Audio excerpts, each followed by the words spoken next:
I came across a drifting ship. I took a look inside. I found a note that someone wrote that said, take her for a ride. I set a course for sights unseen, went out to open sea. To my surprise, a bunch of sailors joined along with me. Now we're sailing on the mystery ship, and all the sailors here are really hip. There isn't any cost of membership. All you gotta do is join our trip. Yeah, I'm the captain of the mystery ship, and I'm a-calling all aboard this ship. I'm really hoping that you'll enjoy it up on the mystery ship. So bring a friend and come along with us aboard the mystery ship.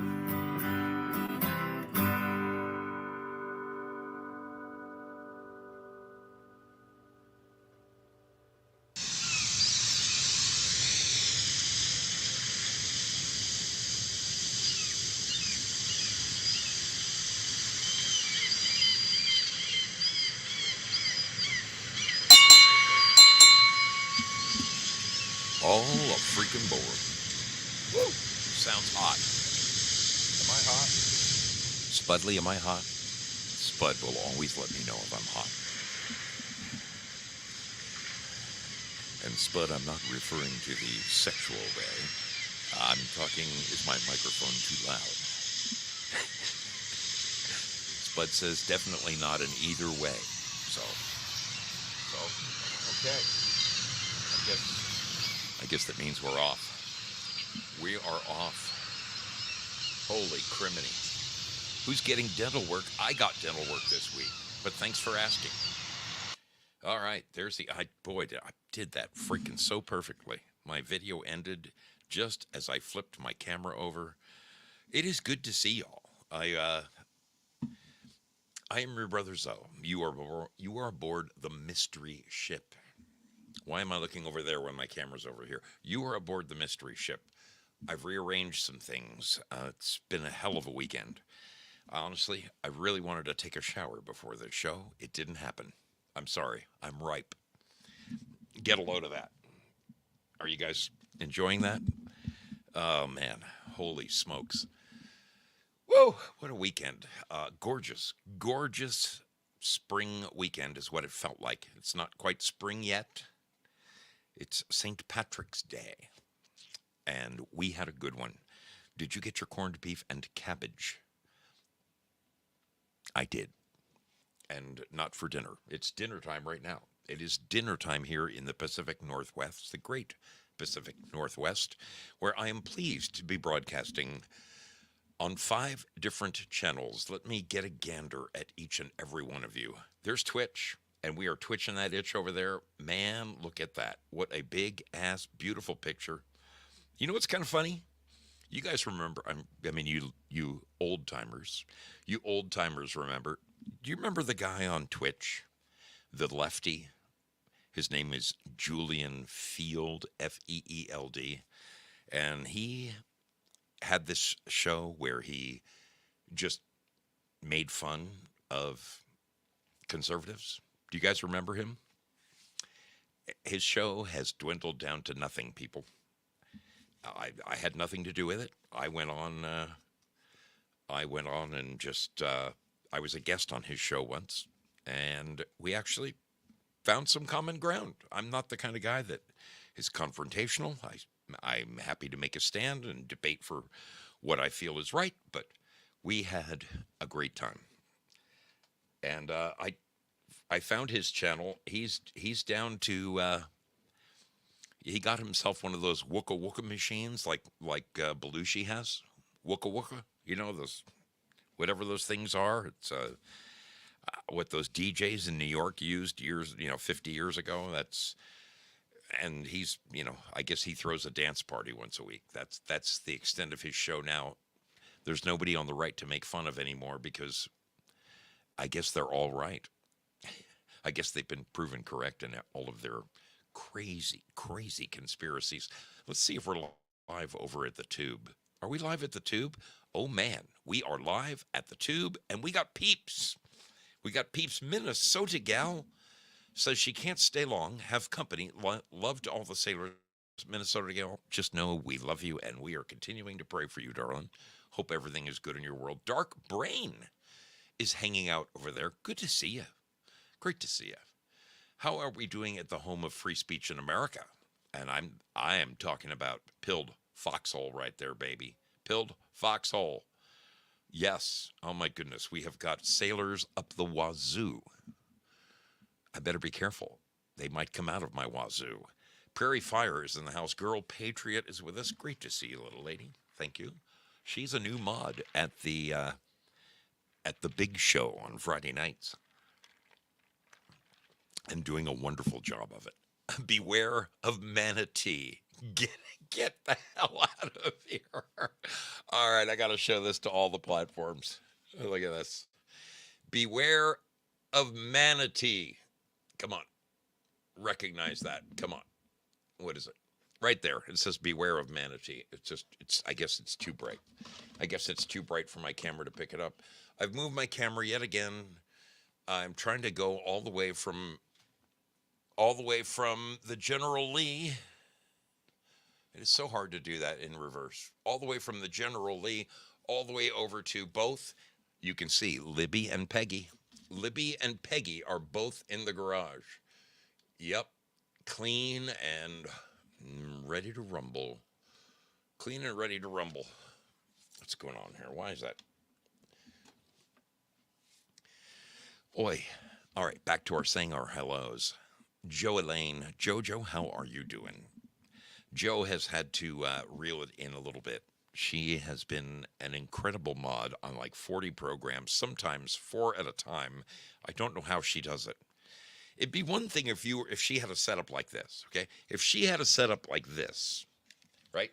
With like screens everywhere and then I could understand trying to mod on 4 platforms at once. But she does it from her phone, which is even more incredible. I freaking don't even know how you do it.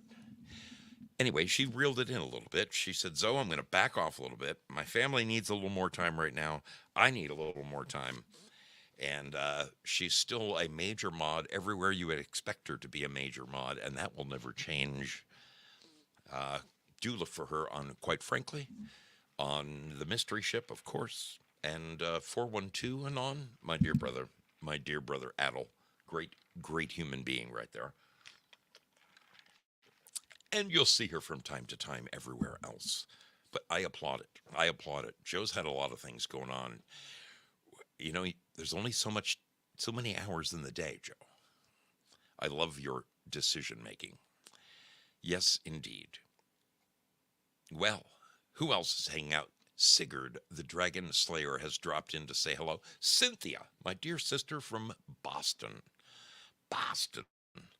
Good to see you. Double D, he comes in saying, have a grog on me. Have a drink on me. It is St. Patty's Day. It is a day to raise the elbow if ever there was one. Dave Mick, what are the chances that Dave Mick might be Irish? Any chance? What do you think? It's a possibility, a definite possibility.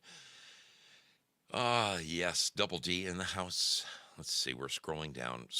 This is the very, very early part of the show where I say my hellos. Daily Insanity, what's up? What's up, my dear? Good to see you. I got a whole bunch of texts yesterday when I did not broadcast my regular Saturday program. Val Hall is here. Val Hall in the house. I mentioned Prairie Fire. He was one of the first. Big Willie, how are you doing, my man?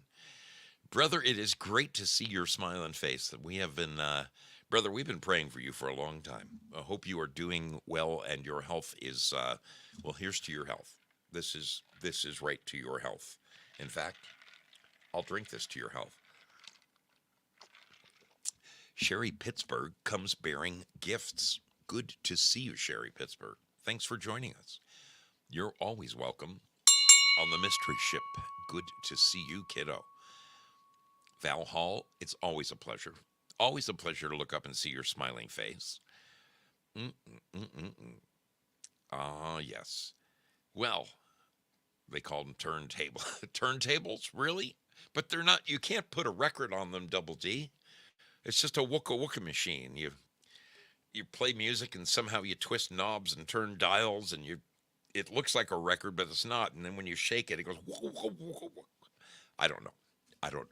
I call them wooka wooka machines. I don't know what the hell they are. I really don't.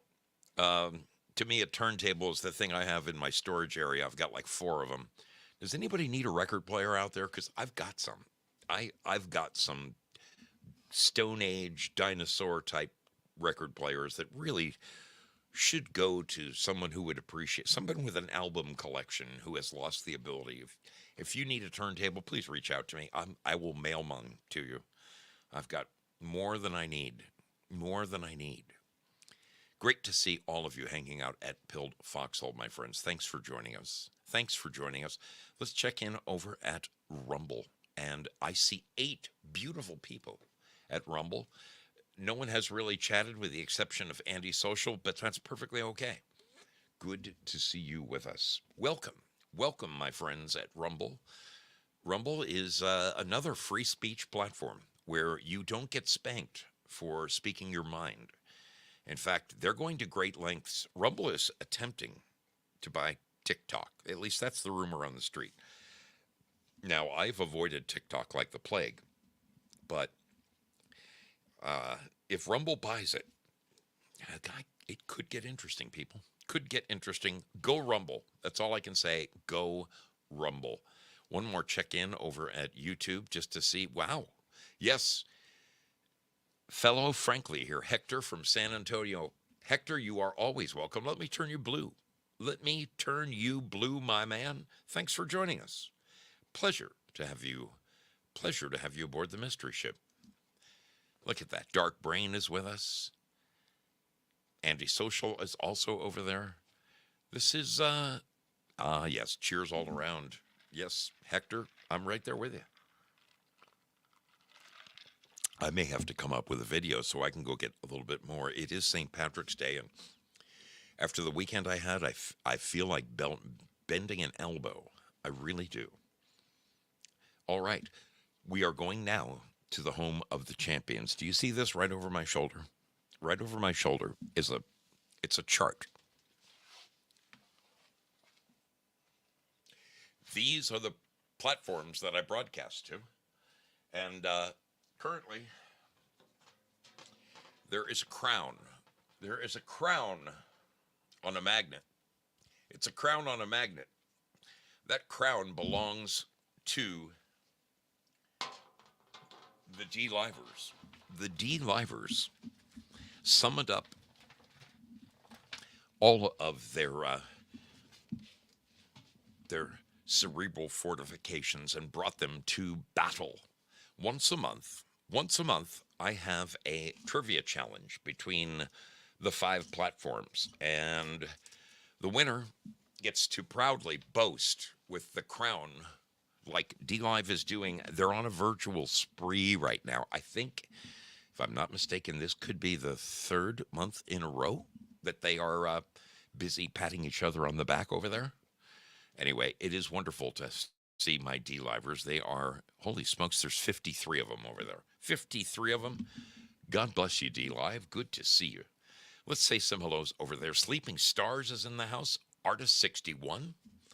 Mighty Tort is with us. Cosmac Grandpa. Peggy Dancer is with us. Spudley in the house. Gloria Paddock. Did I say Gloria Paddock? Gloria sent me a picture of hanging out with Lynn Wood. And darling, you better watch that guy. I mean, I know that he is a devout Christian and a lawyer and all those things, but, looks like he's getting a little grabby in those photos. Just let him know he better know who he's messing with. He's messing with a sailor. No, it was great to see that. That was really delightful. I hope you had a wonderful weekend. Can't believe you drove all the way to North Carolina, drove all the way back, and made it here in time for the show. Good to see you, Gloria, as always. Sheeple Beware is here. Good to see you. Dandy 002, PK 1988, Magatic. I'm seeing all kinds of Franklies out there. Bad Zoot. What more do I say? Is it getting warm in here, fellas? Or is it just Bad Zoot's arrival? Mammy. It is good to see all of you guys. Artist61, did I mention? My dear sister. Did I? Steph is in the house. Saw her. Val Kimber is with us. I don't want to miss anybody. They're all my dear friends over there. I love them all dearly. I've met many of them. I'd say, I feel pretty close to saying I've met about half of the people hanging out at D Live tonight. Emily is here. Emily Y. Emily Y. Do you have two Y's on your name? Or is it Emily? I don't know. Lynn Winters is here and donating heavily. Ice creams, lemons, whatever she can get your hands on, she's throwing it. That in the kitchen sink. Val says our collective backs are so warm from all the padding. I'm so I love it. I love it. Yes, folks, this is going to be a Sleeping Stars. Shelby comes in, dropping some freaking ice creams. Oh, my goodness. You guys you're extraordinary. Extraordinary. King Cracker in the house, visiting from the Quite Frankly program. Good to see you, my brother. Good to see you. This is going to be a fun-filled evening. Your brother Zoe is going to share some of the most embarrassing moments I've ever had. And then I'm going to open the phones. And seriously, this is one of those topics. This is one of those topics where I don't care who you are, you can call in and share your most embarrassing moment. Because first of all, no one can see your face. All right? Nobody knows who you really are. You're hiding behind your screen name. But seriously, you can call in and share in your brother Zoe's misery. Misery loves company. Misery loves company. Share with me some of the most embarrassing things that have ever happened to you. We've all had them. Oh my God, we've all had moments where we would just like to crawl under a rock, you know? And your brother Zoe seems to have them by the handful. I don't know why. Maybe it's because I really don't know. I don't know. I do know this, that I love my sailors. I love my Sunday night show.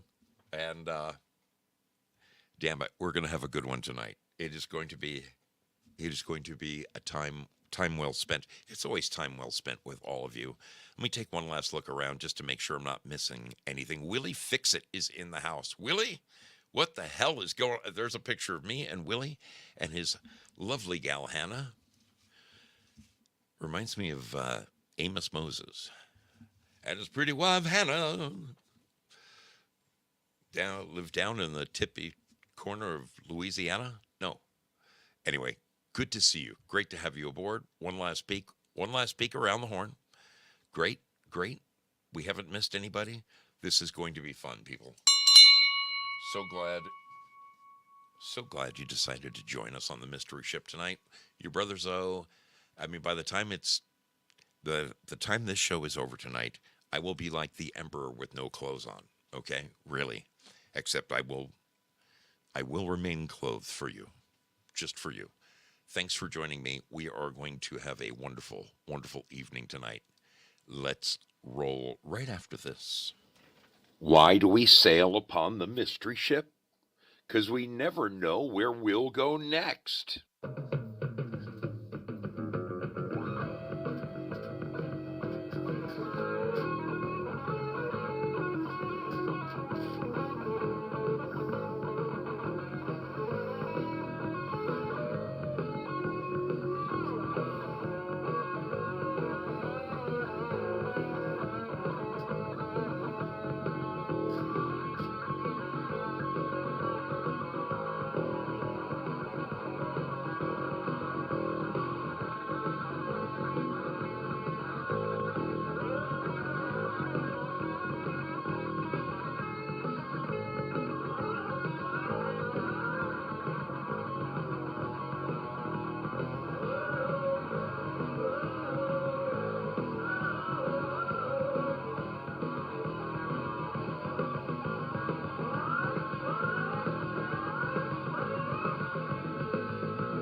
this is when I jump in and I thank the beautiful people, the wonderful people who support this program in any way possible.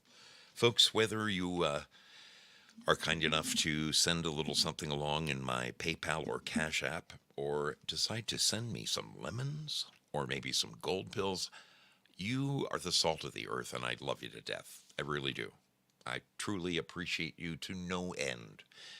The fact of the matter is, one of the greatest ways that you can help this program, truly, doesn't cost you a penny. No, it is simply sharing it with a friend, telling somebody, man, you ought to watch this guy.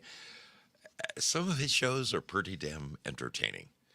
It is my pleasure to look up and see all of the smiling faces across the four platforms, really just, you know, over the water cooler at work, at or the coffee station, or maybe the mechanic next to you, or you know, the guy over the neighbor over the fence out back, whatever.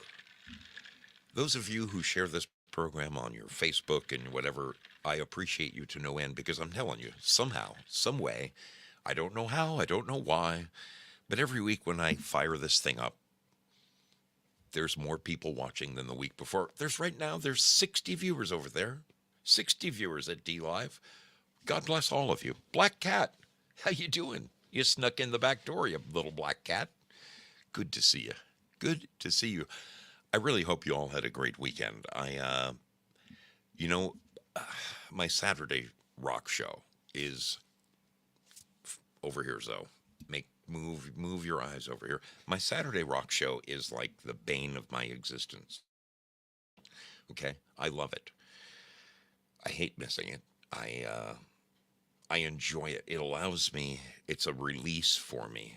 Just spending the day playing the best classic rock songs that were ever laid to vinyl is something I really enjoy doing and sharing. And all those years that I grew up playing in rock bands and all that kind of stuff, I read every Rolling Stone, every Cream magazine, every Kerrang. I mean, you name the rock rag, I probably had a subscription to it. And for some reason, I can't tell you who the fifth president of the United States was. Well, I probably could. I think it's Andrew Jackson. But what I'm saying is, I can tell you who the bass player for Deep Purple was. Okay? It's just those kind of ridiculous facts stuck in my head. I am a walking encyclopedia of useless information. But I do know my rock and roll, and I love doing my Saturday show. And I missed it this weekend. I missed it this weekend because, well, it's been winter, okay? It's been winter. It's been wickedly nasty in Oregon. And, we might have a couple of beautiful days on, Wednesday, Thursday. I mean, gorgeous days. And then come the weekend, it is that ice cold rain. And there are a number of projects around the farm. I live on 7 acres on top of a mountain. There's just a number of things that we have fallen behind on. And my sister-in-law, who does an extraordinary job taking care of this ranch, is, she's the one we're praying for right now. She's been recently diagnosed with breast cancer. We're praying for her. She's filled with gumption, this woman. She is, she does 90% of the work around here by herself. If you guys came here I'll be showing videos. I'll be showing videos of this place when the deer and the squirrels and the antelope are playing in the yard. It is gorgeous. And that woman works her ass off on this place. Every friend, every coworker that I bring up here for whatever reason says, my God, what a beautiful place you live in. And it's because my sister-in-law works her ass off at it. Occasionally, she needs a little help. And this was one of those weekends. And she got it. Yeah, I mean, I was literally, just before I fired up tonight, I was looking around the grounds, and I wish I could take the camera outside and just show you guys our little mountaintop, because it's gorgeous. It's green and beautiful and lush, tree-covered mountains everywhere. Deer more deer than we wish we had. The squirrels are starting to come out. The ground digging squirrels are starting to come out. Mrs. Zoe had her 22 out today, and we were peppering our. We got our little target practice set up. That woman, I'm not kidding you. That woman is a crack shot. I can already tell you, I will never be caught in a compromising position with this woman because she could shoot me right between the eyes at 1,000 paces and it would be dead on. So she already knows. I'm keeping my booty clean. Brother Zoe's not going anywhere he shouldn't be going. But yeah, God, just a gorgeous. I'm in a transitional phase in my life. I'm selling my Ford pickup, and I'm going to take that money and put it into my little Bronco.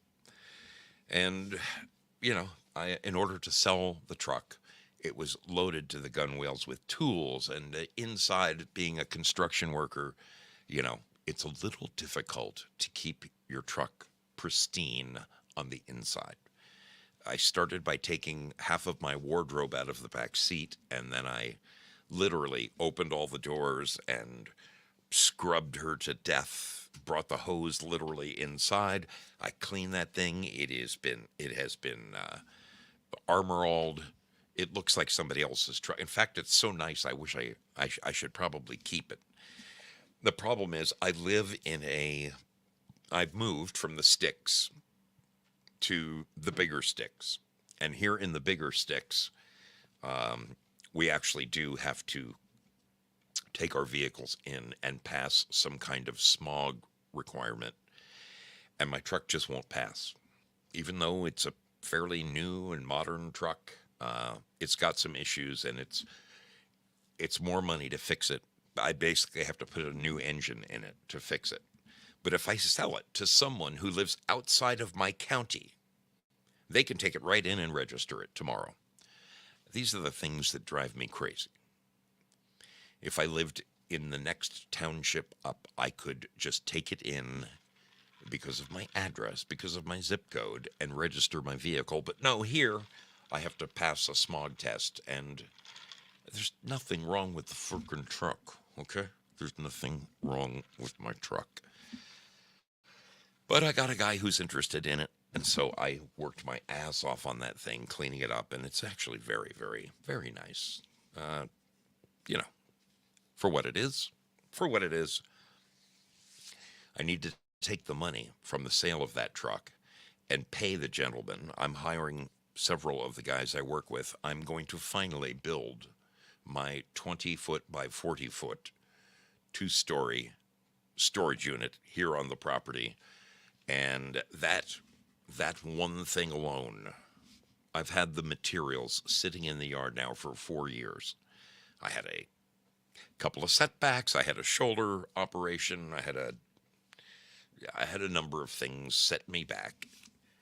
But damn it, that thing's getting built. It's getting built, and it's getting built here in the next month. So that is why I didn't broadcast on Saturday, and I missed it. And you know what? I'm not the kind of guy that goes around patting himself on the back. I'm really not. I'm just not that kind of guy.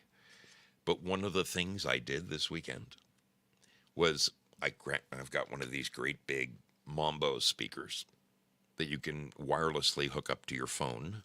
And I took it out in the yard, and while I was working on the truck and while everybody was working on the yard and weed whacking and all I just cranked the stereo up as loud as it would go. And I played my show from last weekend, and son of a gun, it was a pretty good show. I mean, if I do say so myself, that was a pretty good freaking show. Great classic rock with no commercials. If you are not currently listening to your brother Zoe on Saturdays, now I only broadcast on Foxhole ND Live on Saturday mornings. But please, come on down, check it out. A good time will be had by all. I actually impressed myself. I was like, man, that was a really freaking good show. That worked out well. So, Saturdays, Saturdays. Come and join me, won't you? Foxhole and D Live. You know how to find me. You know how to find me. Oh my God, that tastes good. That tastes good. Embarrassing moments. Have you ever had one? I mean, we've all had them. And I'm not talking about the ones that make you blush, okay? I'm talking about the moments when you would just like to crawl under a rock somewhere and pretend that you were never born. Those kind of moments. I'm I'm like a magnet for these things. I seriously, because I'm someone who I put myself out there. Okay, I'm not afraid to be the real me. What you see on screen is pretty much the real me. There's a handful of you that when I met you for the first time, they're like, "Well, dang it, Zoe, you're just like that guy on the show," and there really am. There's no airs of pretense here. I am what I am, and that's all that I am. I want to make a little footnote here. I can't type tonight. Last week I spilled Pepsi. I spilled a Pepsi all over my keyboard, and I've tried cleaning it. I've tried alcohol and Q-tips. I've tried just about everything I could do, short of taking it outside and hitting it with the hose and scrubbing it. My O is sticking. My L is sticking. I can't. I can't type. That's why anybody who notices my typing from earlier tonight, all of my O's are actually a 0. That's all I can muster up right now. I've got like 5 keys that just are worthless. So there won't be a lot of typing from your brother Zoe tonight, at least on the right-hand side of the keyboard. So don't take it personally at the end of the show. If I like to, I always like to say goodbye, especially personal goodbyes. Have a good week, blah, blah, blah, et cetera, et cetera. Please don't take it personally if I don't do a lot of typing tonight. It's just I am incapable of doing so. And there you have it. Email. How many of you use email at work or just email in general? Those of you who use email at work, you can probably understand where I'm about to come from with these next couple of stories. Email at work can be good. It can be fun. You can joke. Sometimes you get something witty and you fire right back to the guy who just sent you an email and the two of you are laughing. I mean, email is a wonderful thing. It's completely changed the workplace in my life. I mean, for many, many, many years, I worked in construction without a freaking computer, and I was just fine in those days. In fact, without a computer and without a damn cell phone. All right, that's when life was grand. It really was. Now, with having to, get everything from, approvals from the architect, and everything has to be, oh my goodness, carbon copied and electronic, considerations and approvals. It's critical. Anymore nowadays in business, electronic email is the world. Now, your brother Zoe, I am brutally honest. I'm one of those brutally honest people. I never ever want to hurt someone's feelings. I never do. And I've done it by accident, sometimes not even realizing that I'm doing it. Okay? Sometimes what I feel is humorous, someone else might take great offense to, and that's my problem. I don't spend a whole lot of time thinking about what it is I'm going to say. I just freaking say it. All right. Yeah, being straight up is pretty much who I am. So A little while back at work, uh, I was faced with a task, and I had 1 day to do it. I was on the closing phases of a project, and when you're down to the nitty gritty at the very end, things have to go just in order, man. They cannot. There's no time for screwing around. This person needs to get in and get done and get the hell out of there so that the next guy can come in. And there's an order. The drywaller finishes, the painter comes in on his ass. Right behind him is the electricians and the plumbers putting their finishes on. You got the flooring guy, you got the ceiling guy dropping in ceiling tiles, and then you're out of there. So, and when you get that close to the end of a brand new project, if you haven't guessed, I build new buildings for people for a living. Um, there's no time for screwing around. There just isn't. It's get in, get the hell out of here. I mean, I've had projects where I needed one guy in the morning from like 8 to noon, and he left, and then the guy who was waiting for him to get out of the way is right in there at noon. He works from 12 to 4. And then at 4:30, I'm handing the client the keys saying, here you go, have a nice life. It's that precise, okay? It's right down to the gnat's ass.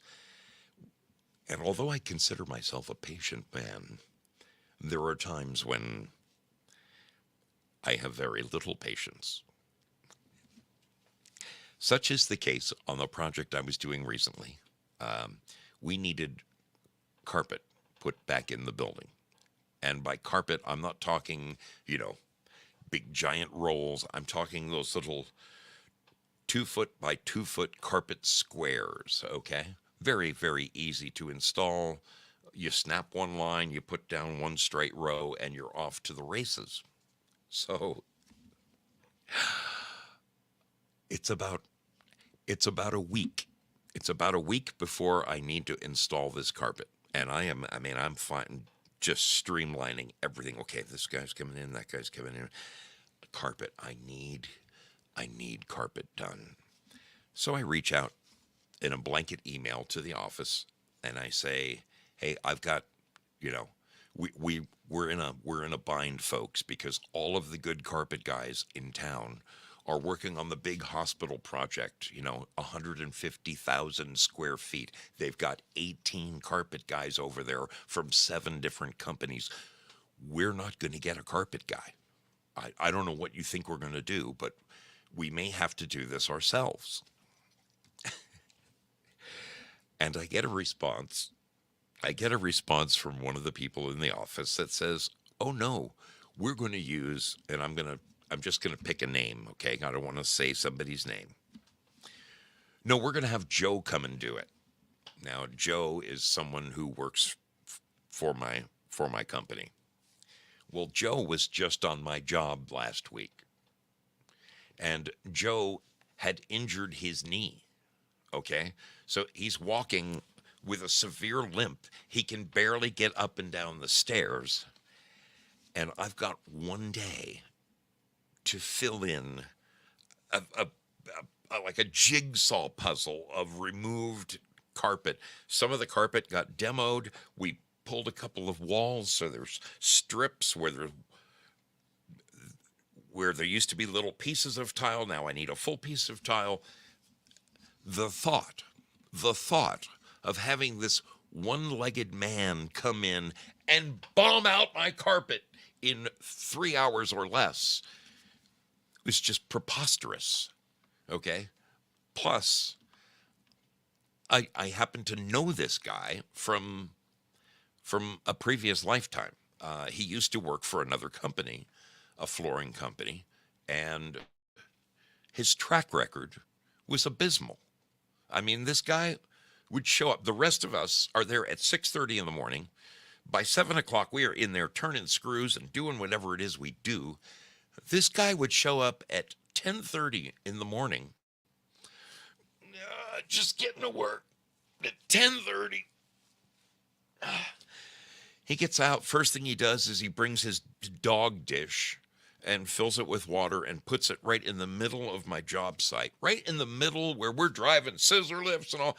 and he brings his dog to work. Okay? Now, I run a construction site. I don't run a day kennel. Okay? And I understand that there are people who sleep with their dogs. That's wonderful.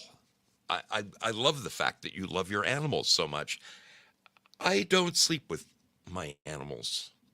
Um, I don't know. I just don't.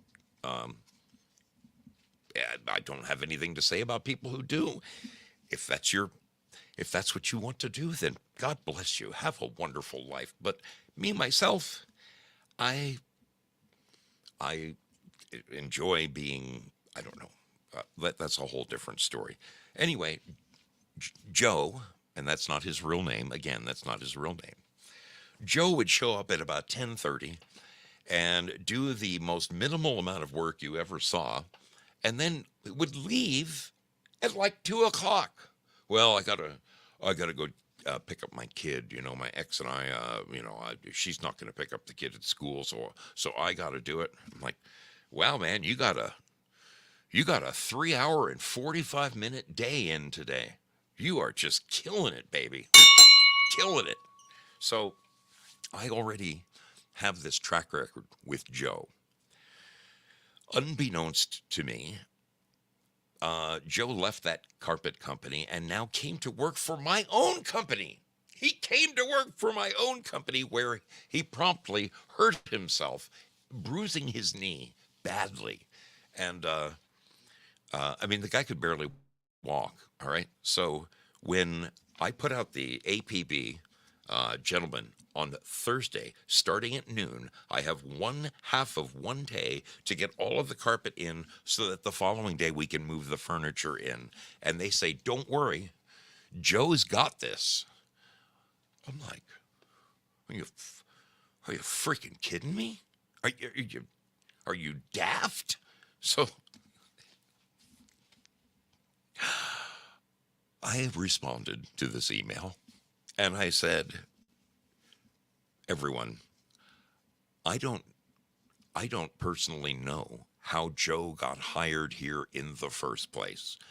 This kid is as worthless as tits on a boar hog. We really need to redefine our parameters when hiring people, because how this guy made it to be an employee here at my company baffles me, because he is the most worthless piece of crap I've ever met in my life. And I sent this email out. And I said, we need to seek elsewhere in order to get this carpet put in. So I no sooner send this email back out to everyone, and there's about 8 recipients. Well, one of the recipients writes me privately in a separate email and says, hey, do you know who Joe is? Well, such and so, one of the other 8 recipients, is Joe's father. So when I responded to this email saying that this kid is the most worthless hunk of crap, I don't know how the hell he got a freaking job here. What the hell is wrong with our company? Who is doing the hiring here? What's wrong with you people? Can't you see a piece of crap when you see one? And then I send the email to the kid's father. Well, I about wanted to die.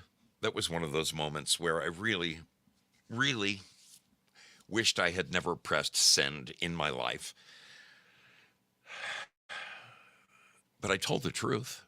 I mean, that's, Sheeple says, that's how Joe got and how he keeps his job. Yes, you're right, Sheeple. That is very much the reason why. And honestly, if I had anything to do with it, old Joe would be down the road. It's moments like that that make you step back for a moment and say,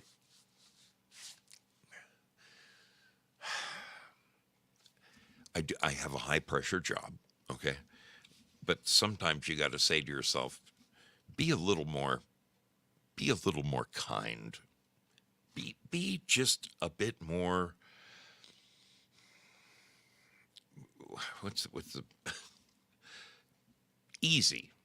Just be easy. You could be truthful and not be so blatantly brutal in your, but I'm a man of at work I'm a man of very little patience. I mean, we're all professionals. We hire professionals. We hire people who know how to get the job done.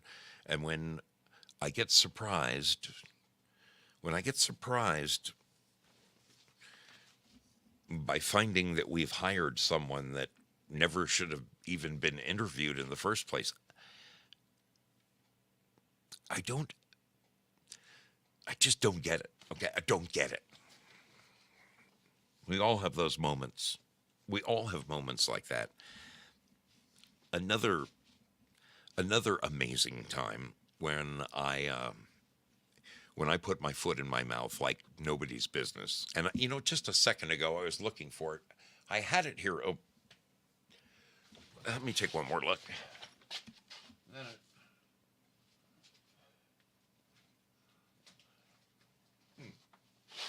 Well, I had the damn thing.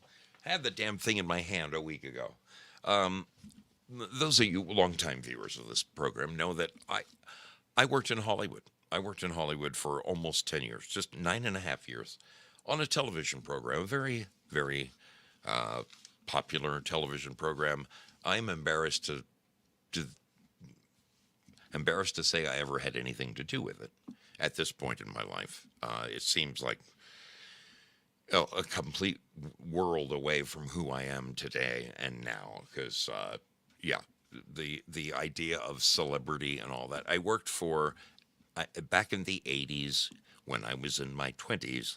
I worked for an entertainment-based news program, and our host was a very wonderful lady by the name of Mary Hart, a consummate professional, a broadcast professional, and one of the sweetest, nicest ladies you'd ever want to know.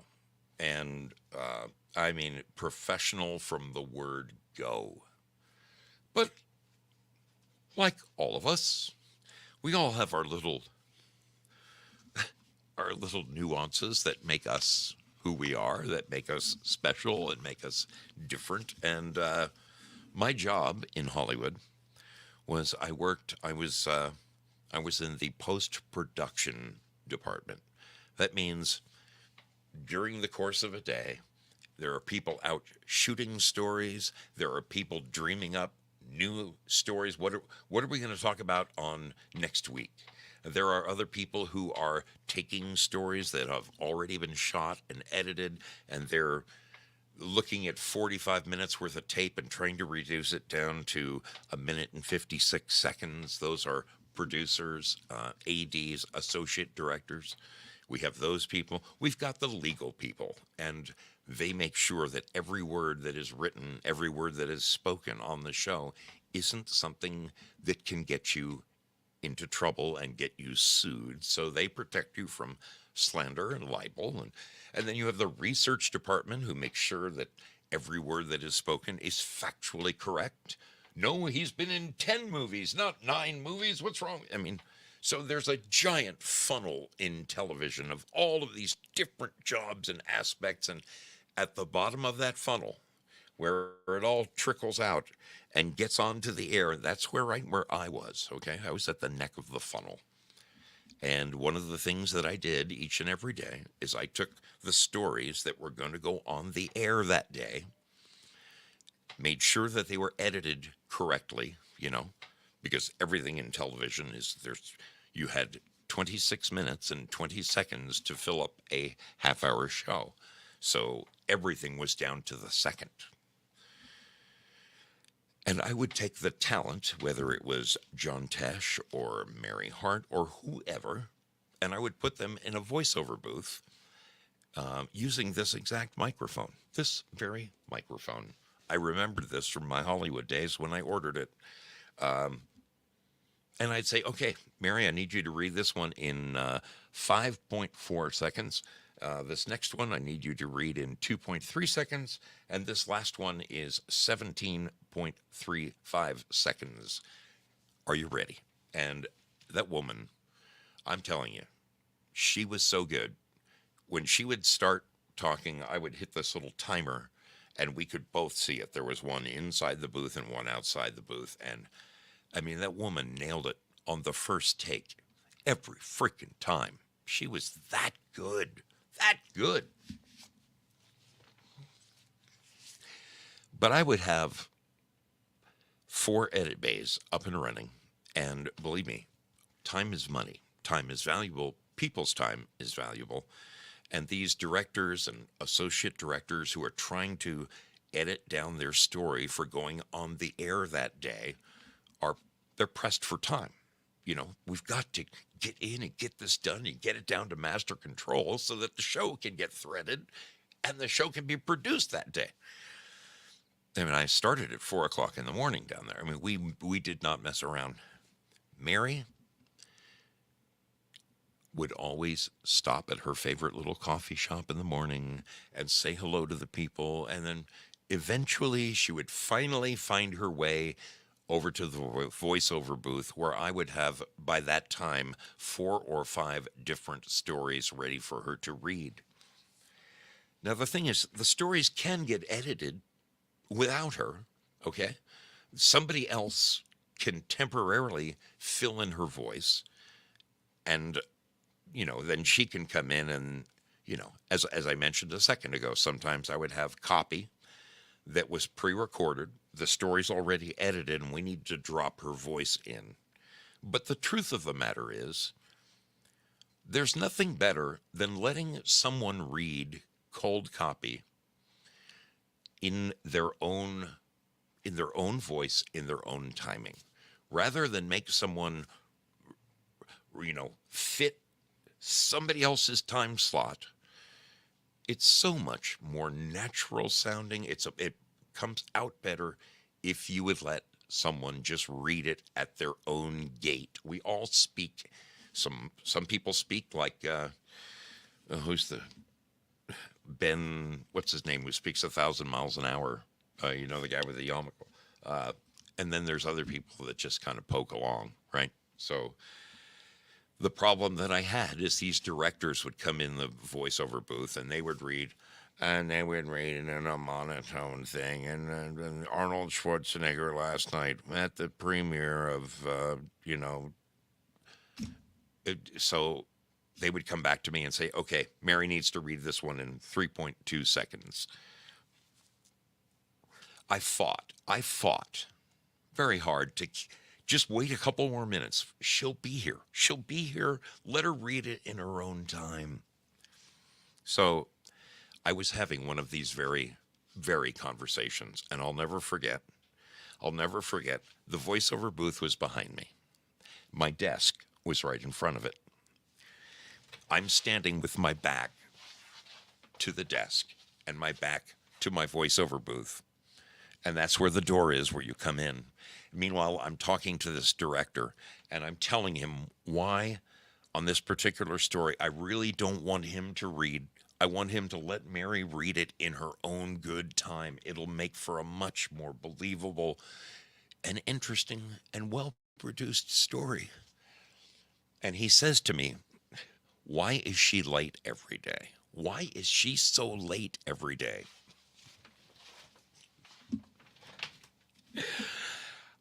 And so I tried to stand up for her. I tried to say, look, she's a busy woman. She's, she just had a baby. She works out every morning. She has to drive in from Beverly Hills. She has to get her hair done. She goes down to makeup first thing. And, I'm trying to make up excuses as to why she's not there. But at the same time, I do feel for this producer who wants to get his story edited and get it down to master control so he can get on with his life. He's got other things to do that day. Unbeknownst to me, while I'm having this conversation with him, Mary walked in and sat right down behind me, she's sitting on the edge of my desk reading the Daily Variety, and she's as close as as the Crown on D Live. Okay, so I'm speaking with this director, and I say, man, you know, I'm giving her all of Mary's high points, but I was 25. Okay, I said, look, I feel your frustration, man. I get it, and you know what? Further, you know, I can tell you, for me personally, just once, I would like to sleep with something that expensive, or something to that.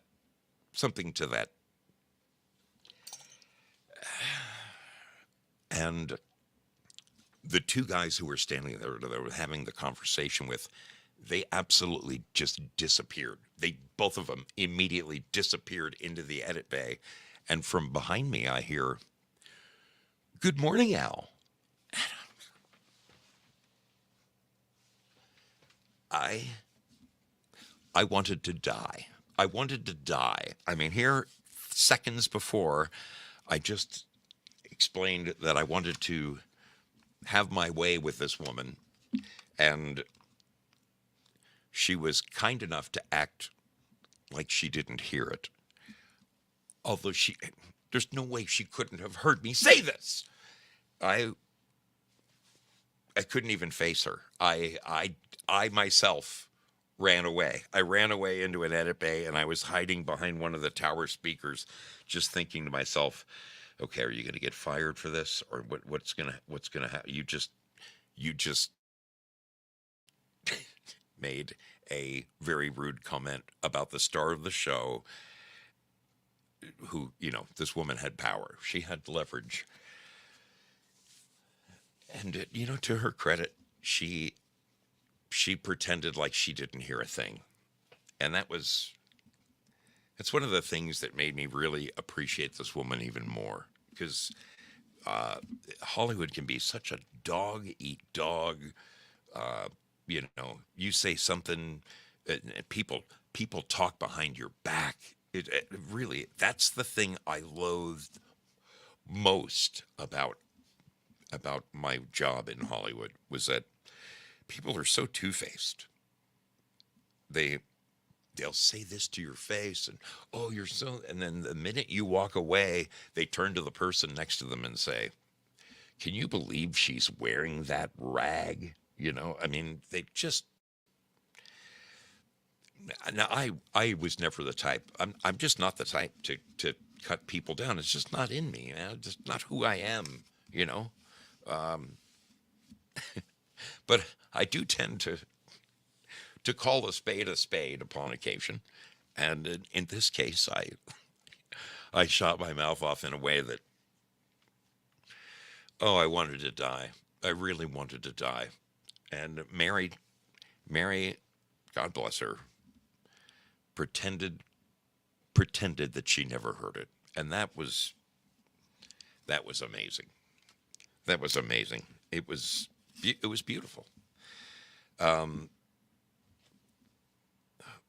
I have had embarrassing moments where there were serious consequences for my actions. Um, I had another highly highly embarrassing moment, with regards to an email, and this one bit me in the ass. Okay, in the earlier part of my career, when I had left Hollywood. I got into construction. I worked my way from the very trenches all the way up to, you know, the the most responsible job. I've been a superintendent now for many, many, many years, and I had a job with a huge, huge international company, based out of Boston. Uh, a great company, and I loved my job. I made the best money I ever made in my life with these people, and they were the epitome of construction management. Um, I work for a very small company now here in the armpit of Oregon. Okay, I live in a teeny tiny community, and I work for one of the bigger fishes. But the fact is, as compared to big giant companies like Bechtel and you know the the, the big boys, Turner, and you know all the big boys. Well, I was working for one of the big boys, and I'm not going to share their name, but they were a huge. They still are a gigantic construction outfit out of Boston, Massachusetts.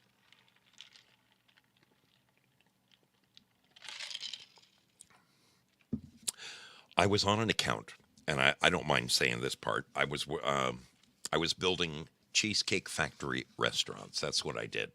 That I excelled at them. I knew the stores like the back of my hand, and I had done so many that to me it was second nature to me. I could walk through and any single part of the project going on, I could tell you how many nuts and bolts held that thing onto the wall, where the power from this came from, how we're gonna, what color tile goes here versus what color tile. I had these freaking stores memorized, and that's what made me good at my project. I mean, good at my job.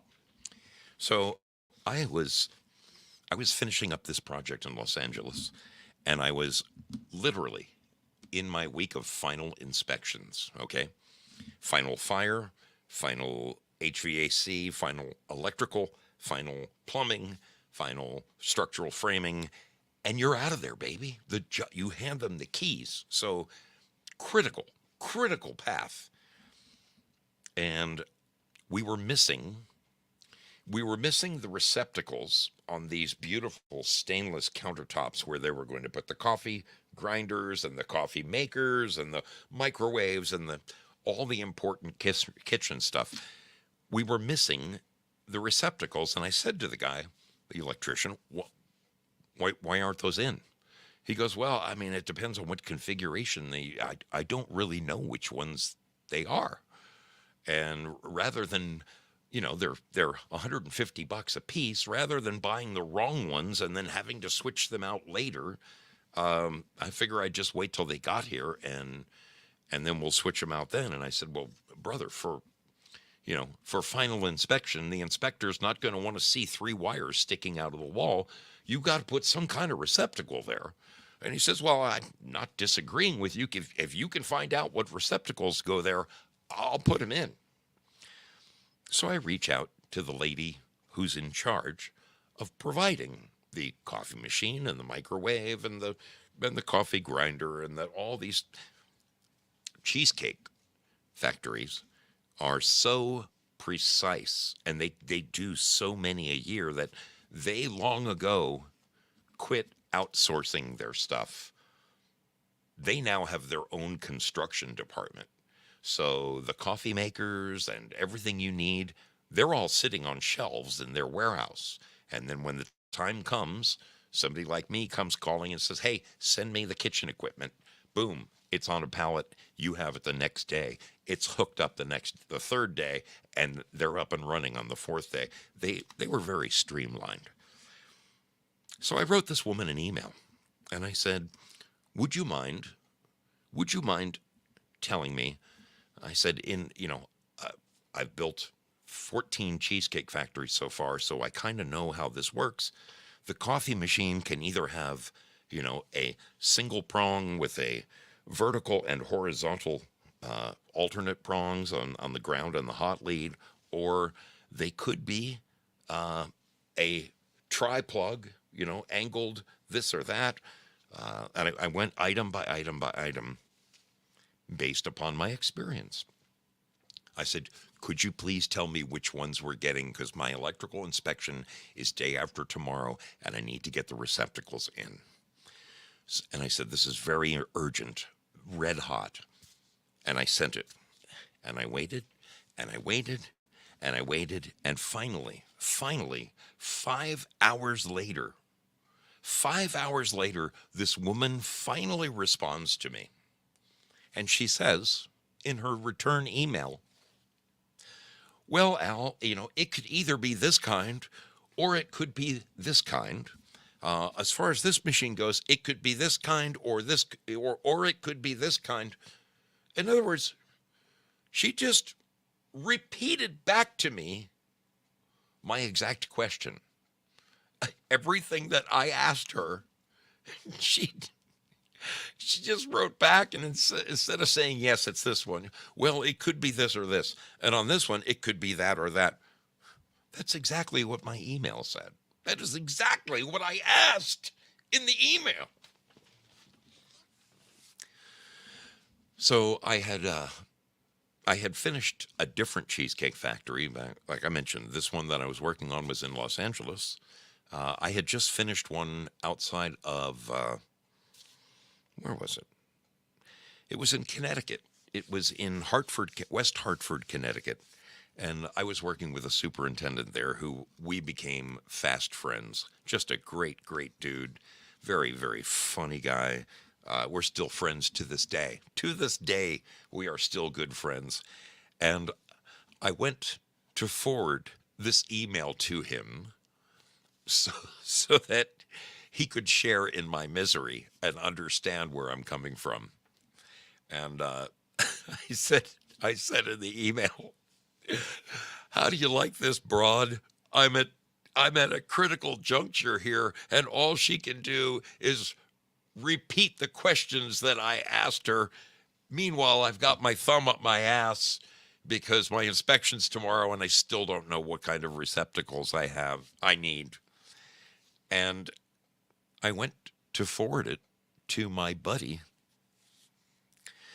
Somehow, some way, I hit reply. And so my "How do you like this, broad?" went back to the woman who wrote me the email, or who replied to my email.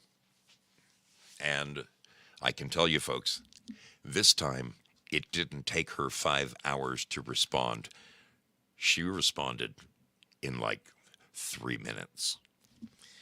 And the words she used were, that's Mrs. Broad to you. And I get this email. I come back to my desk, right? I come back to my desk, and I see that I got a second email from her, and I'm thinking, well, maybe she figured out which ones I need. So I open it up, and when I read the very first words there, "That's Mrs. Broad to you," I mean, it hit me like a ton of bricks. I'm like, oh my God, I sent it, and I checked, and son of a bitch, I realized instead of forwarding the email to my buddy, I sent it right back to her. So, I mean, wanting to die of embarrassment.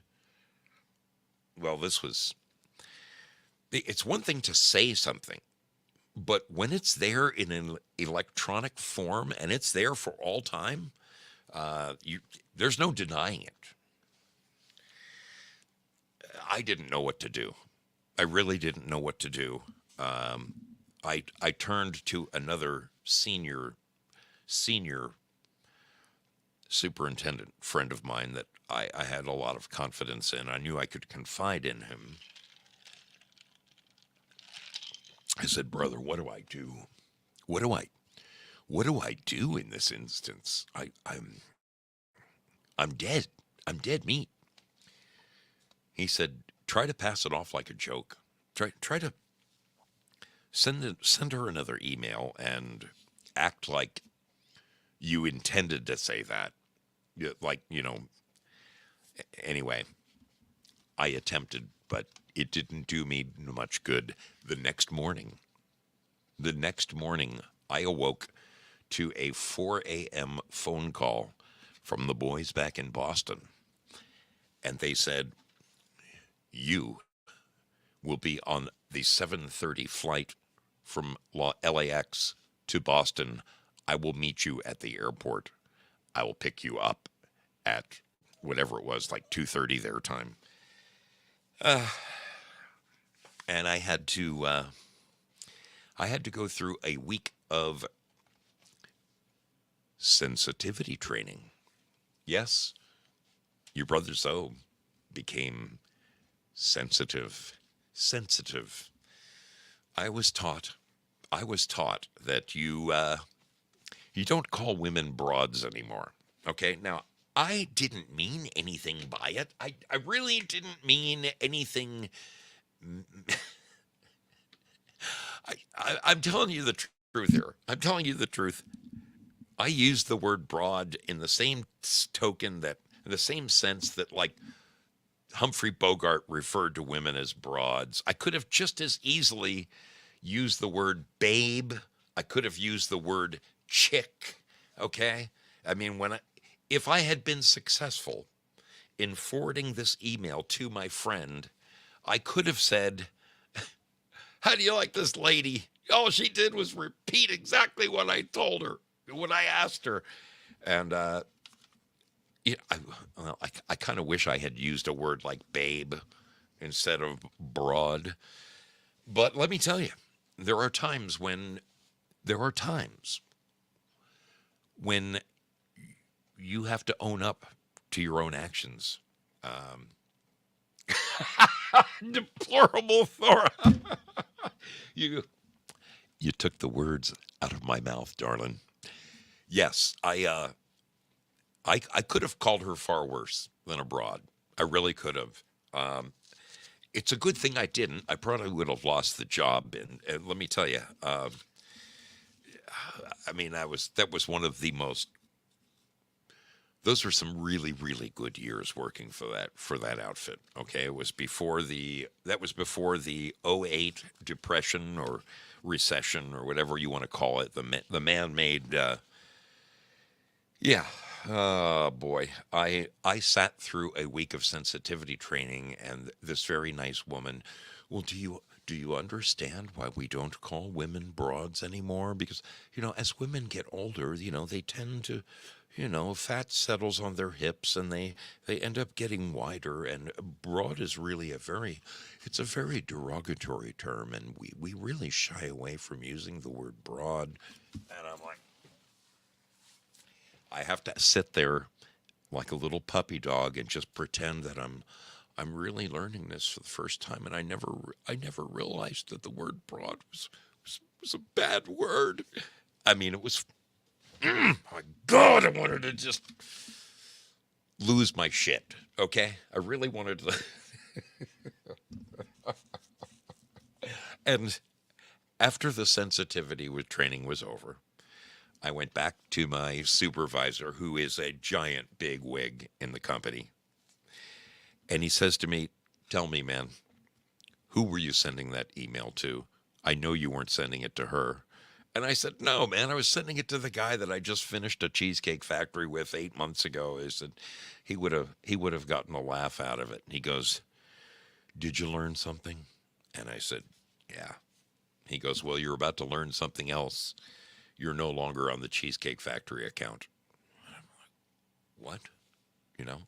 And what was my punishment?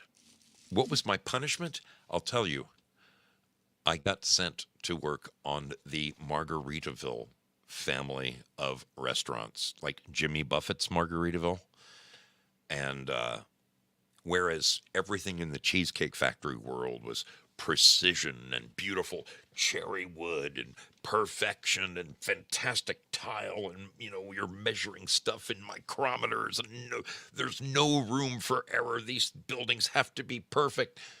And a Margaritaville, they want it to look like an old boat dock, okay? They want it to look like you just sailed your boat up and tied it off and came stumbling in for a beer. These places, they put wood on the walls, and then they take chains and they beat on the wood to make it look like it's distressed, and absolutely night and day.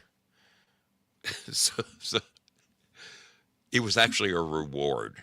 Okay, so instead of working in these miserable hellholes, in these towns, I'm working on I'm working on places that are built on the ocean. I mean, a great many Margaritavilles are on the bay somewhere. Okay, they're in a wonderful aquatic location. It was the greatest. It was the greatest mistake I ever made in my life. And I mean, that's the way it turned out. Uh, sadly, when the '08 depression came around, as as did many men before me. One day I got the phone call that said, "Zoe, you don't work here anymore," and I got a nice little severance package that allowed me to uh, screw around for a while. But yeah, yeah, I could have died. I could have died from the minute I read those words. That would be Mrs. Broad to you. Something in my heart just leapt, and I'm like, oh my God. I wanted to die. I wanted to die. Have you ever been in that kind of situation? You ever been in a have you ever put yourself in a situation that was you embarrassed yourself so badly you just you wish you were never born? Because if you have, I would love to hear from you. I want to know that I'm not the only guy. I can't be the only guy that's ever embarrassed himself like that. Um, it's it's really quite pathetic. Uh, it sends a shiver down your spine when you realize you're busted. You are busted. When we come back from this break, I'm going to open up the phone lines, and I look forward to hearing from you. And I invite you to share with me. Share with me any embarrassing moments, please. Let me know that I'm not the only leaf hanging on this tree, that somebody else out there has done something that really they wished they hadn't done. Do you have a moment like that? Because I would love you to share it with me. You're on the mystery ship. We'll be back immediately following this video. Hang around, would you? Hang around with us.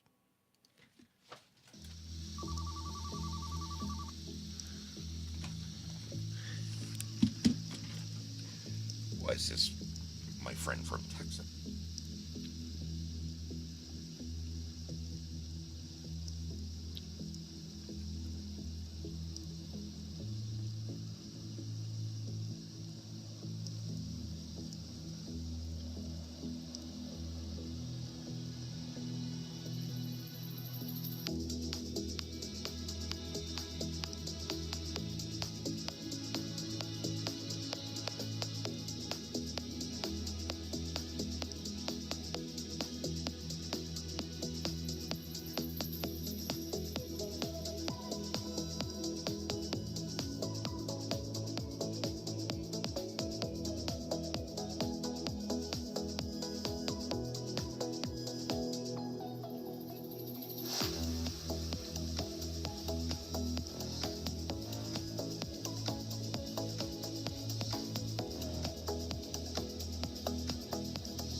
back after the break, and I'm going to invite you. I'm going to invite you to call in if you have had a moment where you wish you could take that moment back. Let me put the number on the screen. It's going to take me half of a second here. There we go. Mm-hmm. Oh, boy. And there it is. All right. There is a number on your screen. And whoop, I screwed up. Pretend the 8 isn't there. That's all I can tell you is pretend that the 8 isn't there and it'll work perfectly. But we're very fortunate. I have a wonderful caller on the line already. Is this Girl Patriot?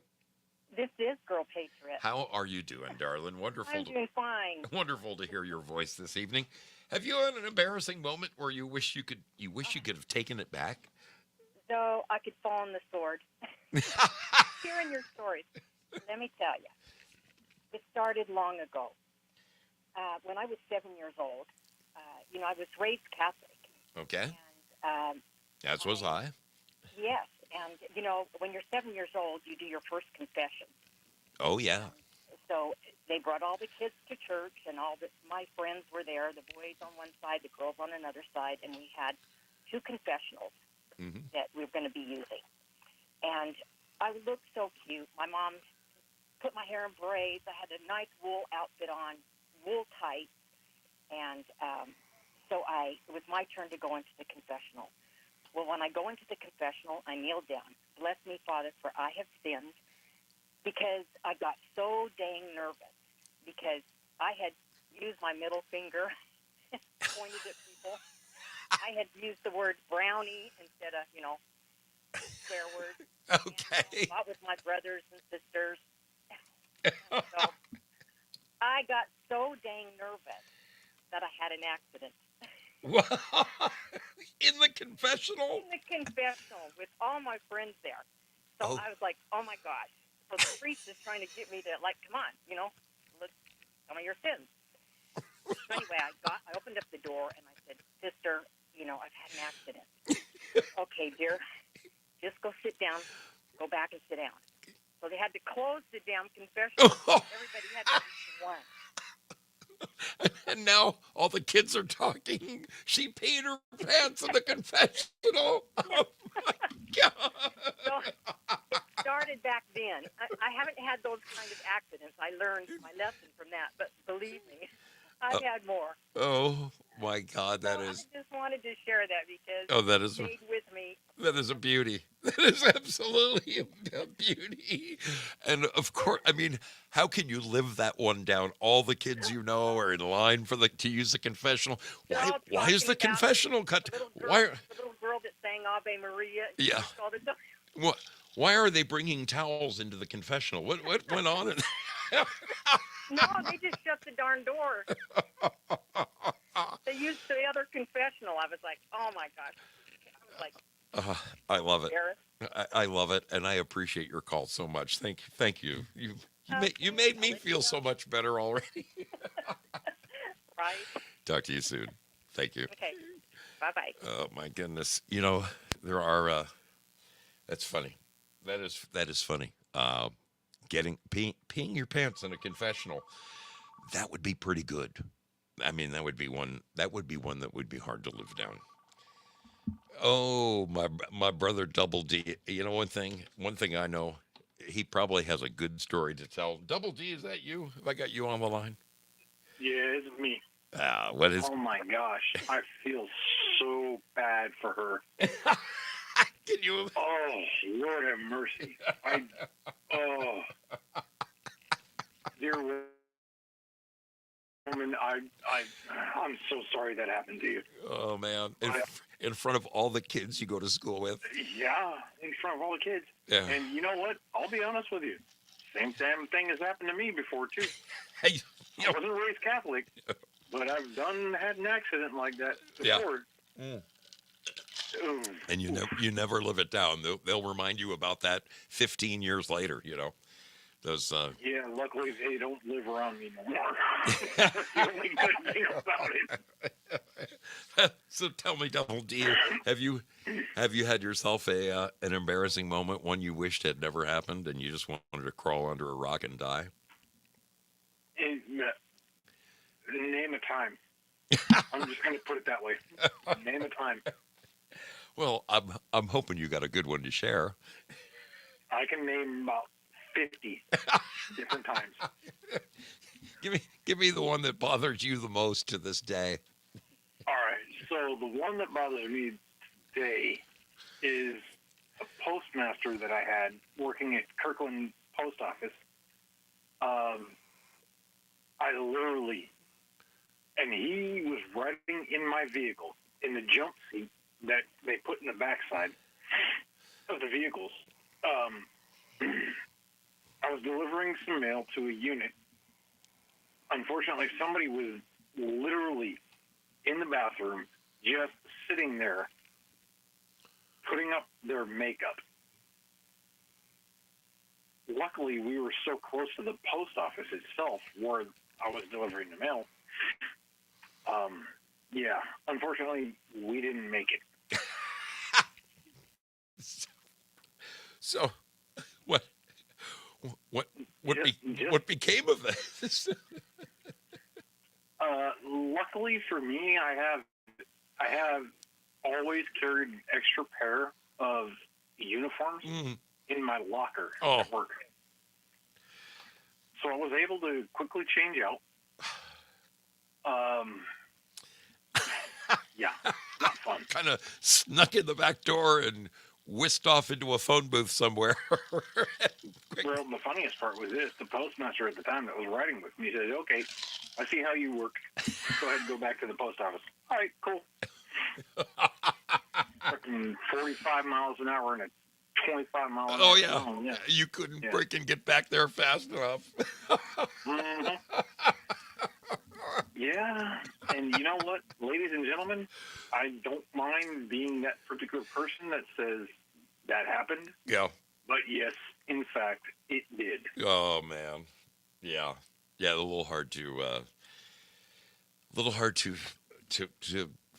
pretend you didn't, Wow. Oh, indeed. But see, there was one lesson I learned when I was in Iraq. Always keep empty, at least 16-ounce bottles or bigger, empty bottles within your vehicle at all times. Just in case. Yeah. Yeah. Because those empty bottles do come out properly. Dude, I mean, I think of what you do for a living, man. You drive from mailbox to mailbox to mailbox. There's not a restroom on every corner in a residential neighborhood. What if something happens and you gotta go, baby? Exactly. You're screwed. That's why I have literally speaking, in my mail truck right now. Right now, I have 2 empty 36-ounce bottles, just in case. You're loaded for bear. Oh yeah, but I will honestly say it this one way, and it was only because of the situation that I was in Iraq, driving from Tikrit to Kuwait, that I was able to figure this out. Oh, man. It does not matter how fast you were driving, because we were doing 65 miles an hour in a Humvee, a firefighting Humvee, nonetheless, and weapons loaded, ready to rock and roll. And here's the weirdest part about it. I had to literally, because my co-driver, he was asleep, and I witnessed a threat on my right-hand side. Oh, shit. And ladies and gentlemen, forgive me for saying this, but I was pissing in a bottle, 65 miles an hour, while trying to maneuver my M16 from the left side of the vehicle to the right side, trying to aim, and still driving down the road, doing 65 miles an hour while taking a leak in an empty water bottle. Can you imagine? just don't. situation there. You just don't have enough hands in that situation, man. No. Double D. I'm I didn't- glad to. Always glad to take your call, man. You always kind of even the situation out a little bit. Well, you know what? The best part is this little dude. I didn't have to pull the trigger. Yeah. I did pull the trigger on the empty water bottle, but I did not have to pull the trigger on the weapon itself. We still got out of there. Your buddy never woke up? Nope. You And pulled it off without him even knowing? Exactly. And the best part is this: not a drop was spilled. Dude, that gets the bell, baby. That one gets the bell. That, my friends, is due diligence. Brother, I appreciate your call this evening.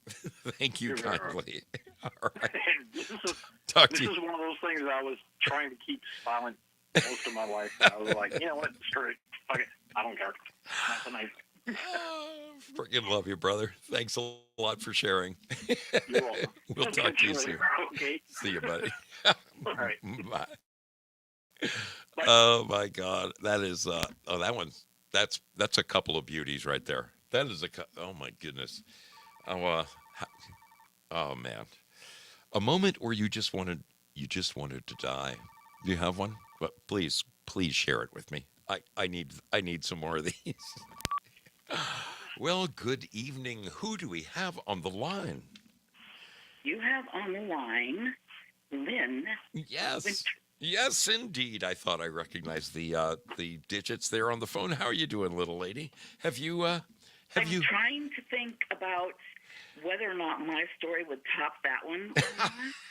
Well, lay it on us, sister. I can throw some double D's in there when I get to that part. I've had those kind of bathroom stories starting all the way in kindergarten. Oh man. Where I got locked out of the stall by the cruel, how kids are. Oh yeah. And had to wait for my grandmother to bring me dry clothes. No. Well, my clothes were on the fence. I could see them from the mat sitting inside this classroom, drying in the wind. I had to wait for clean clothes to come. Oh. But I'm not calling about that. I'm hard to embarrass, and I'm hard to embarrass myself even. And I am honest to a flaw and bold and in your face, like you said. But well, good. Back in the day, this trend came around that made underwire bras seem less much of a necessity. Punishment because, hey, this new thing came out where it snaps in the front. Much easier to get in and out of the snap in the front thing, the hook in the front thing. Oh, yeah. Huh? So I'm trying that. Double D, by the way. And I'm the manager, and we're closing. And I wear a lanyard of keys around my neck. And the alarm that you have to set, the motion detector, is on one side of the warehouse. All of the employees have to be standing behind me and walking behind me, as once I've set the alarm on that side of the wall, and we walk across the cement floor where I trip and fall on my stomach, carrying the keys, get myself up off the floor by myself with the employees standing behind with their mouths all hanging open, go a few more feet to the door. Now, mind you, we only have a few seconds to get from the one side of the warehouse to the other side before the motion detector goes off. Stick my keys that are on the lanyard around my neck into the lock. The key gets locked in there, stuck in there. I can't get it out, and my bra unhooks. And yes, the double D's are hanging out of my shirt, and the keys are stuck in the lock. Now, I don't remember how we got out of this situation. I only know that we did get the key out of the lock eventually and got the thing locked, and we all went home. But in the meantime, just about everybody you work with got a good look at you. I'm the guy that invented a front hook bra. But it's not really his fault because I had fallen on my, gut before, and when I got back up, evidently it was going to come unhooked.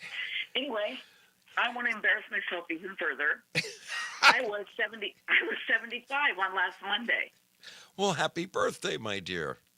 Thank you. Congratulations. That's awesome. Throw that in there and embarrass myself Oh, by wow. saying, well, Lynn, why are you going to do that? And I don't know. I just feel like saying it because I saw you sing happy birthday to somebody else on that day. Oh, Like wow. I'm saying, hey, it's my birthday, too. Well, congratulations. That's fantastic.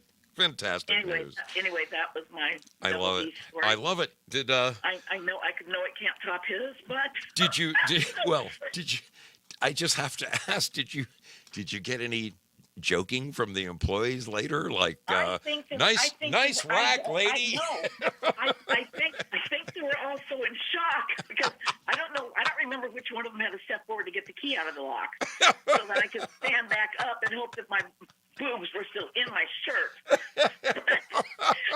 Anyway. That was more embarrassing than kindergarten when I peed my pants. That is a wonderful story, and I thank you so much for sharing, Lynn. Thank you kindly. I'll let somebody else call and embarrass myself. Have a great night. Okay, good night. Bye. Oh my goodness, the whole troop got a good look at her.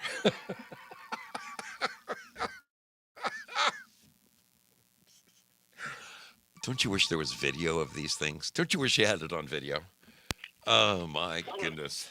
Why, Willie, fix it. It has been a minute, my man. What are you up to? Hey, what do you think, kid? Happy Bloodbath, Patrick's Day. Indeed. Yeah. It happens to do with blood. My most embarrassing something or other, right? It happened, I want to say like 88. Here we are pushing a Ferrari, right? And we're pushing it back and forth, right? And I put my butt, right, through the fucking garage door windows. Remember them garage door windows? Oh, yeah. Windows all the way up? Yeah. Yeah. Well, we're pushing the car back and forth. You know how you go, and then it comes back and you go? Right. Well, yeah, I went so far back, my butt hit the fucking window and gashed my ass, right? Oh, fuck. Wait. It's better off it was accident embarrassed. I was embarrassed because I didn't have enough balls to push it forward or whatever.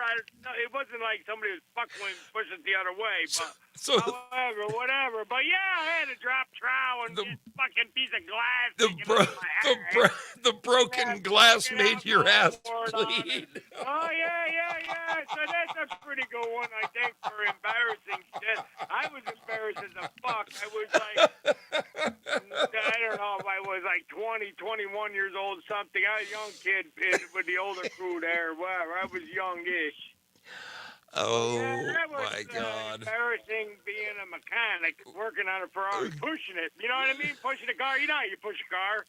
Oh, You know, my you God. go, you come back, you go, you come back, right? And then it was close to the door, right? And then my butt hit the door and the fucking glass breaks and fucking how you doing? Oh, that is It crazy. wasn't like stitches and bullshit, but it was a gash and blood and what the fuck?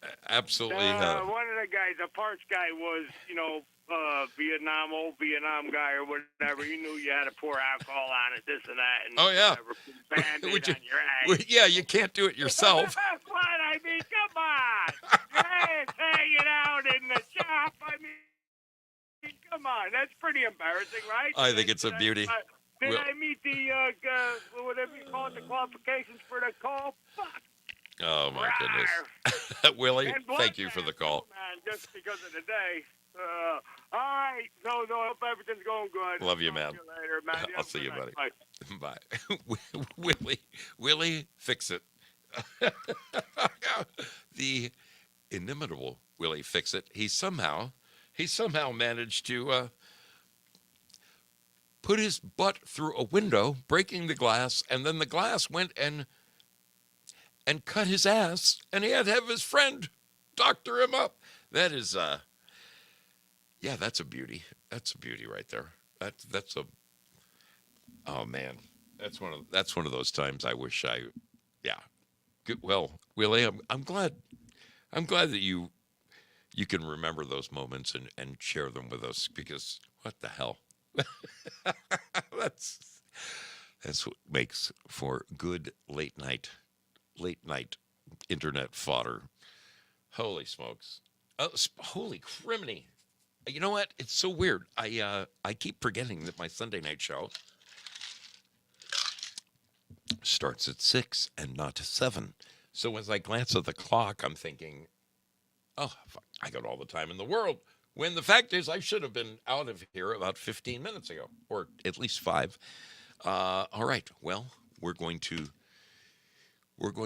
plod ahead, and I'm going to remove that. I'm going to remove that just like this, because this is the moment, folks. Whoa! For crying out loud. So, what is wrong with you? What is wrong with you?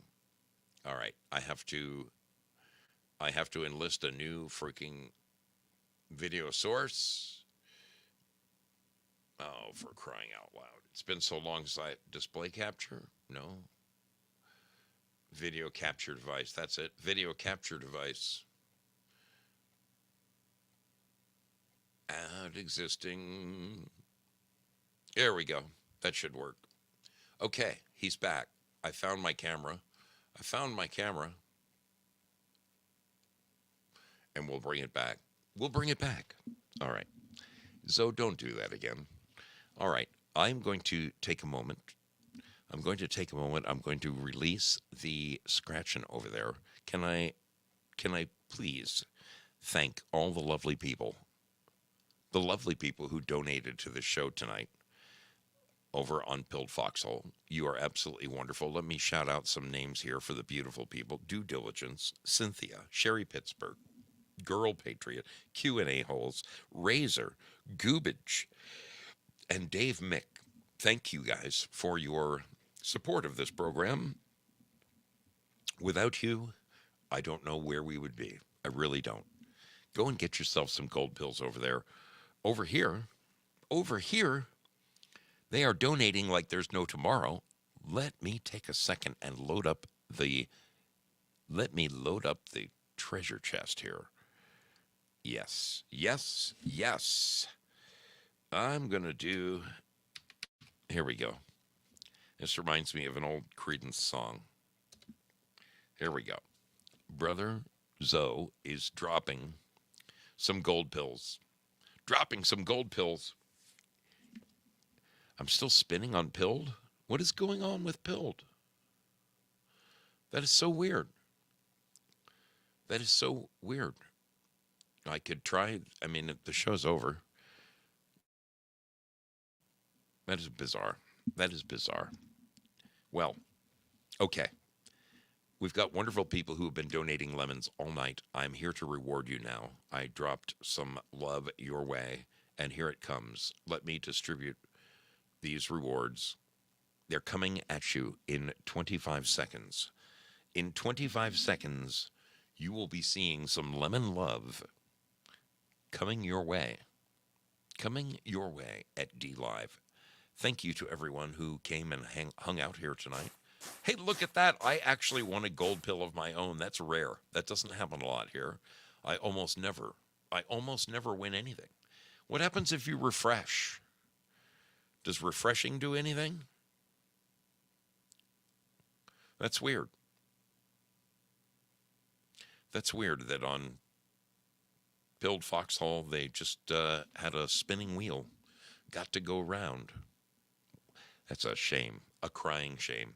Hey, tonight, looks like T.L. Spud, Gloria Paddock, PK, 1988, Jayla, and Peggy Dancer. Congratulations to our winners over there. You guys are sharing in the, it says I donated 812.9 lemons, but I bet if you add that up, it sure doesn't seem like it's 800. I hope other people got lemons, and maybe they only list the top 5. I wonder how that works. All right, folks, I've got to get the heck out of here. I have got things to do. I still have to run in and take a shower and figure out what I'm going to have for dinner and all of that good stuff.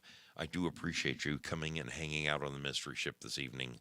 Thank you for your sharing your wonderful stories from the sailors. Those were great. Thank you, all of the callers. And just have a wonderful week ahead, people. We are headed towards April. We're going to officially hit spring this week. Spring has sprung. I'm looking forward to it. I really am. Have a great week, my friends. We'll see you round the bend. All the best. May God bless. Good evening.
I just wanted to give you a quick update.